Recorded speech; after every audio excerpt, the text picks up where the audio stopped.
বিসমিল্লাহির রহমানির রহিম।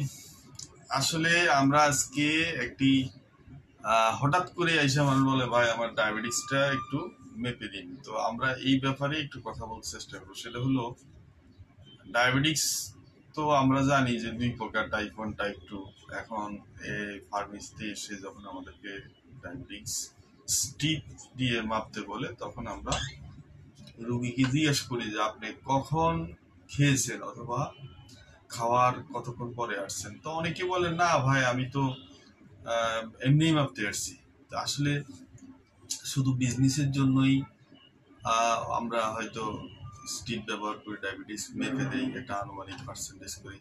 মূলত আজকের বিষয় হলো আমরা সত্যিকার ডায়াবেটিক্সের যেই মাপার নিয়ম এই সংক্রান্ত একটু বলার চেষ্টা করব।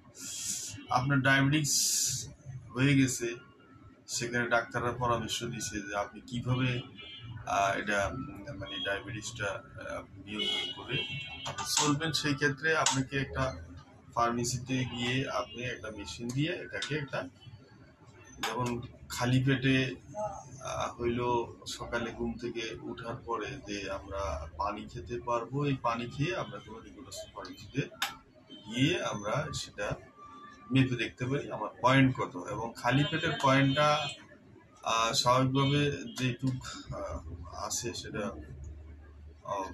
4 পয়েন্ট, সম্ভবত 4 থেকে 5.5। আচ্ছা, তো এখন এই রেঞ্জের ভিতরে থাকলে সেই রোগী নর্মাল আছে বলে আমরা আপনাদেরকে বলে থাকি। আর সেকেন্ড কথা হলো ভরা পেটে, যেটাকে বলা হয় আরবিএস। আগেরটা গেল এফবিএস, আর পরেরটা গেল আরবিএস। আরবিএস হলো খাওয়ার ঠিক 2 ঘন্টার ভিতরে, 2 ঘন্টা পরে আপনি এই ডায়াবেটিসটা মানে আপনার ব্লাড সুগারটা মাপবেন। তো সেখানে খাওয়ার 2 ঘন্টা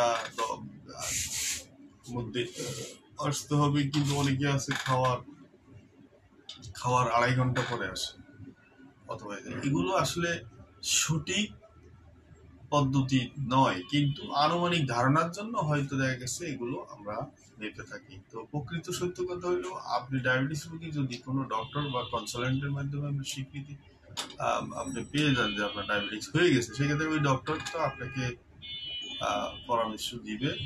তো আমরা বলবো যে আসলে যদি সঠিক একটা টেস্টের জন্য নিকটস্থ কোনো ক্লিনিক বা হাসপাতালে আপনাকে এটা প্রথম প্রাথমিকভাবে আপনি মেপে এনশিওর করার পরবর্তীতে আপনি স্টিক দিয়া আপনি যখন তখন আপনি ভাবতে পারবেন। এই